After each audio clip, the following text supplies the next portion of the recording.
हाय। SGR guide में आप लोगों का स्वागत है। जैसा कि मैंने जैसा कि आप लोगों को पता है कि मैं नई नई वीडियो बनाकर आप लोगों के लिए लेकर आता हूं। और आज का टॉपिक है इमरजेंसी इवैक्यूएशन प्रोसीजर। तो काफ़ी लोगों को इमरजेंसी इवैक्यूएशन प्रोसीजर बनाने नहीं आता, किस तरह से इमरजेंसी इवैक्यूएशन प्रोसीजर बनाते हैं।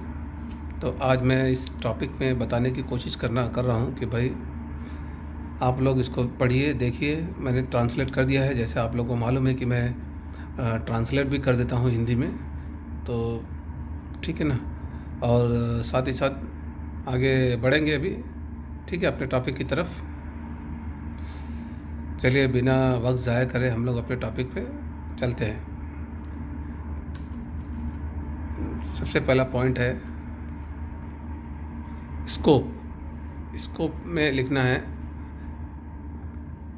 ये आप लोग पढ़ लीजिए। अगर मैं पढ़ने जाऊंगा तो लंबी हो जाएगी, फिर भी मैं चलो पहला टॉपिक मैं पढ़ लेता हूँ आप लोगों के लिए। Okay. This procedure outlines the requirement for dealing with serious and imminent danger to person at work and to nominate sufficient person to implement those procedures with respect to evacuation. The procedure applies to all permanent offices both during and out of normal office hours and to all individuals permanent, temporary, agency employees, visitors who are present at the ABCD company. ABCD मैंने एक just ऐसे ही नाम दे दिया है, ठीक है। कोई भी कंपनी का नाम आप लोग अपनी ABCD कंपनी के जगह पर आप अपनी कंपनी का नाम लिख सकते हैं, ठीक है। जैसा कि आप लोग नीचे, अब मैं पूरा पढ़ूंगा नहीं, पूरा पढ़ते जाइए आप लोग, नहीं तो वीडियो लंबी हो जाएगी। ओके, मैं जल्द से जल्द ख़त्म करने की कोशिश करता हूँ।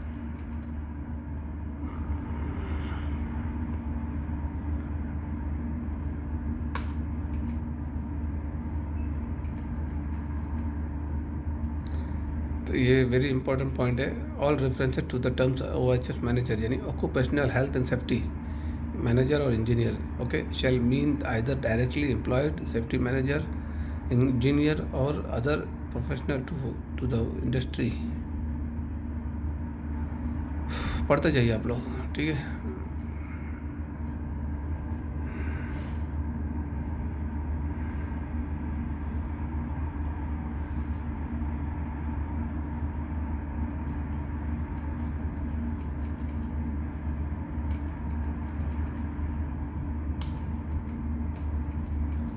रिस्पॉन्सिबिलिटी एंड अथॉरिटी, क्या क्या रिस्पॉन्सिबिलिटी है, किसकी किसकी क्या क्या रिस्पॉन्सिबिलिटी है, सारा दिया हुआ है, ठीक है।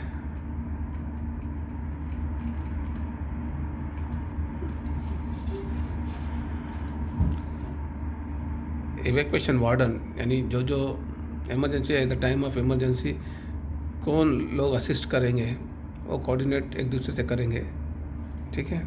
वो भी लिस्ट दिया हुआ है, आपको देख लेना। फर्स्ट एडर, फर्स्ट एड में क्या क्या होता है, सब देख लेना। भाई यहाँ पे तो जो हिंदी में ट्रांसलेट किया हुआ है आप लोग देख ही सकते हो।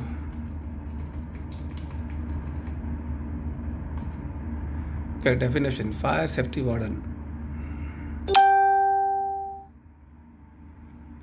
आप लोग पढ़ते जाइए, ठीक है। इसमें अगर आप लोगों को कुछ चीज़ समझ में नहीं आ रही है ना, इन्फॉर्म कर सकते हैं कमेंट्स के ज़रिए। आई थिंक ये बहुत आसान लैंग्वेज में बनाया है, इसमें कोई बहुत बड़ी वो नहीं है, ठीक है। कोई बड़ा तीर नहीं मारा है, लेकिन जस्ट आप लोग देखते जाइए। ये मेरा computer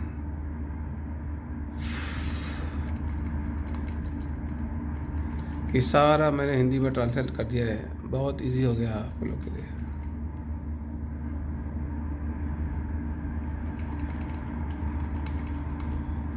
procedure, fire hazard risk assessment, fire certification,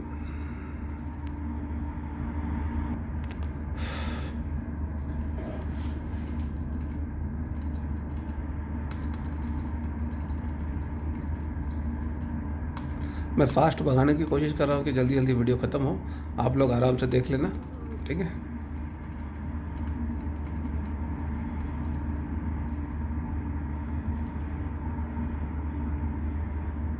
fire alarm, ये बहुत ज़रूरी है। फायर अलार्म आप लोग नहीं लगाएंगे साइड में तो फिर मालूम कैसे पड़ेगा, ठीक है। In case of emergency, fire alarm is the one key which can be safe, okay.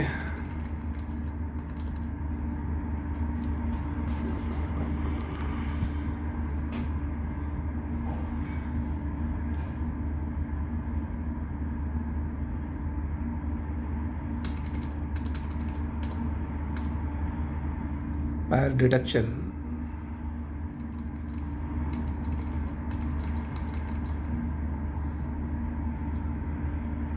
Action on discovery of fire, okay.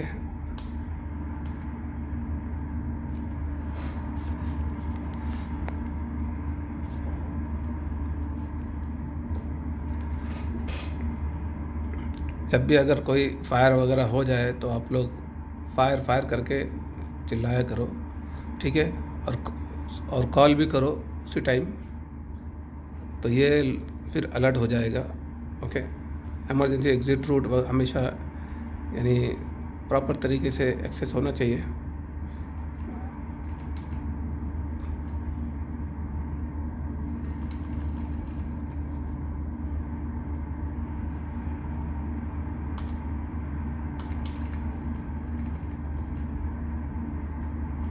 ये एक फॉर्म है, आप लोग ज़रा देख लेना।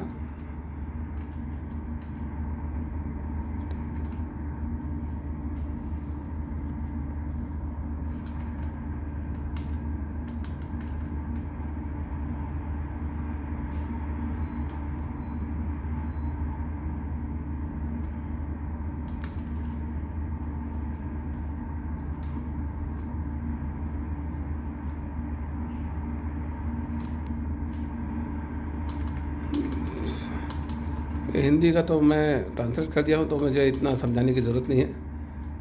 ऑप्शन, और जब अलार्म जब सुनेंगे आप लोग इमरजेंसी का, जब कोई अलार्म होता है प्रोजेक्ट के अंदर, तो आप लोगों को क्या एक्शन लेना है, ये सब है नीचे दिया हुआ।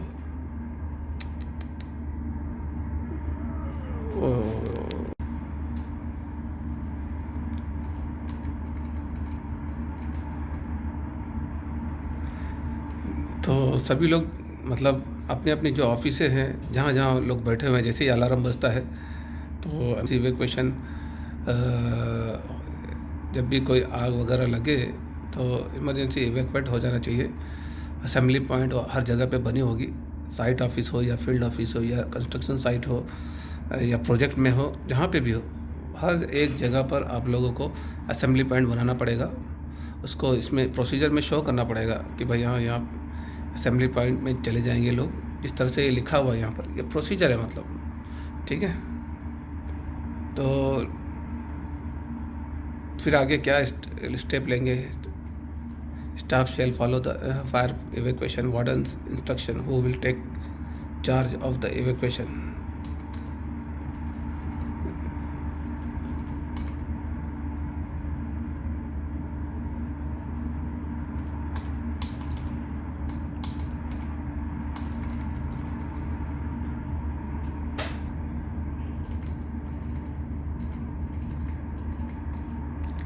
Evacuation warden action in the event of fire alarm and evacuation procedure.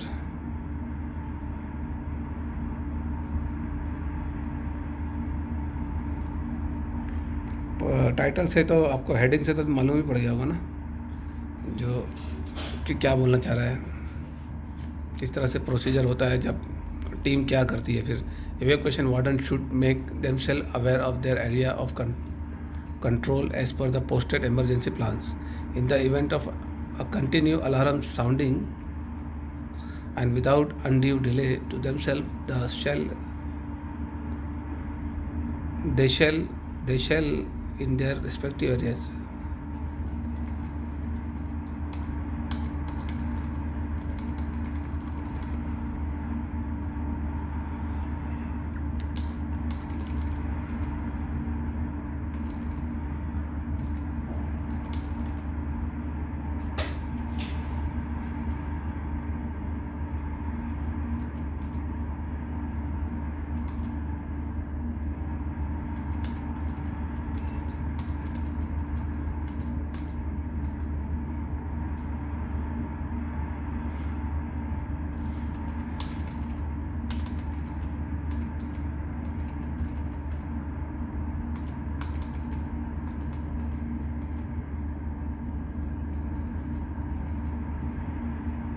Staff training drill, staff training को ट्रेनिंग किस तरह दी जाएगी, ओके, किसकी रिस्पॉन्सिबिलिटी है ट्रेनिंग वगैरह देने की, इसमें बताना चाहिए, प्रोसीजर में लिख के बताना चाहिए, okay. The building manager and the OHS यानी occupational health and safety, OHS मतलब occupational health safety manager will be responsible for initiating. So अपनी कंपनी के बारे में लिख देना है कि भाई it is the policy of ABCD company. ABCD की जगह पे आप अपनी कंपनी का नाम लिख सकते हैं। To notify senior manager and departmental heads of the date and time of all practice. तो इसी तरह मतलब आप लोग अपने लोगों को बोल देना है, ठीक है।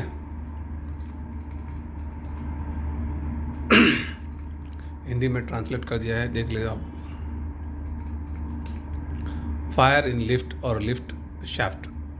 अब जब at the time of fire जब हो जाए तो क्या करना चाहिए? At the time of fire lift और लिफ्ट का शाफ्ट में क्या एक्शन होना चाहिए वो सब उसमें लिखा हुआ है। If a fire is discovered in the lift और लिफ्ट शाफ्ट और if the alarm sounds while in the lift, personnel in the lift should remain calm.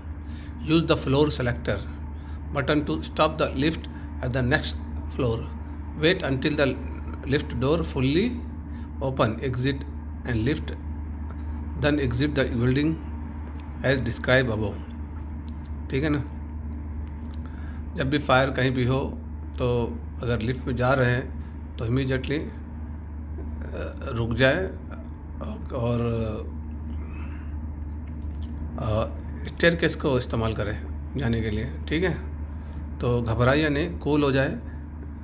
अगर सुने कि फायर हो गया, ये हो गया, तो घबराने का नहीं है, आराम से सेकंड जो भी फ्लोर पे है वो फ्लोर पे उतर जाने का और स्टेयरकेस से नीचे उतर जाने का।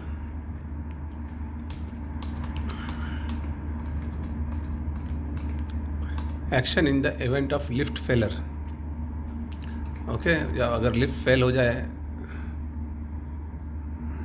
तो क्या करना है, ये सारा सब कुछ है। तो पढ़ लेना, देख लेना। मैं पढ़ूंगा नहीं, ज़्यादा पढ़ने से लेट होता है, बड़ी वीडियो हो जाती है, ओके। इसमें हिंदी में भी लिख दिया गया है।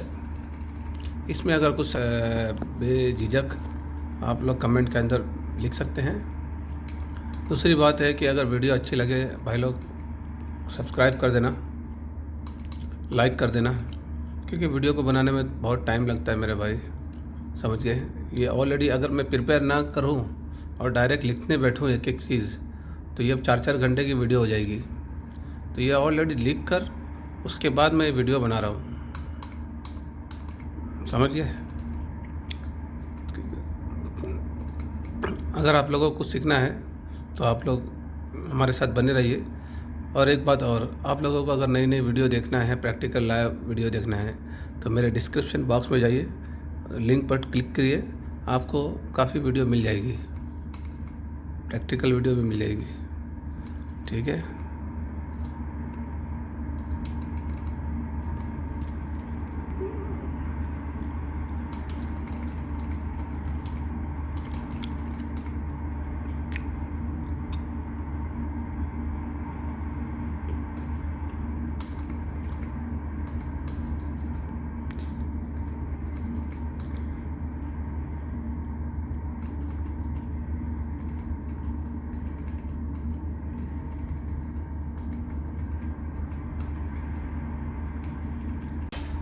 एक्चुअली मेरे पास एक फ़ोन है और उसी में कॉल भी आ गया था, तो इसकी वजह से मुझे रुकाना पड़ गया। Anyway, now we have to be continue.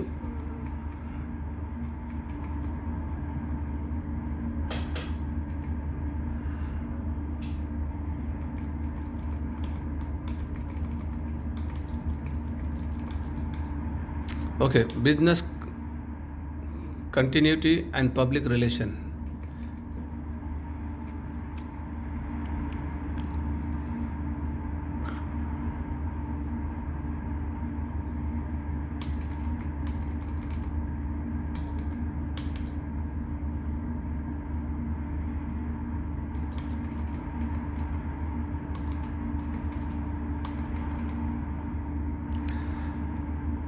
Okay, related documents. Okay, क्या क्या मतलब इस प्रोसीजर के साथ साथ आप लोग इसके अंदर क्या क्या मतलब अटैचमेंट करेंगे इस प्रोसीजर को अप्रूव करने से पहले क्लाइंट से।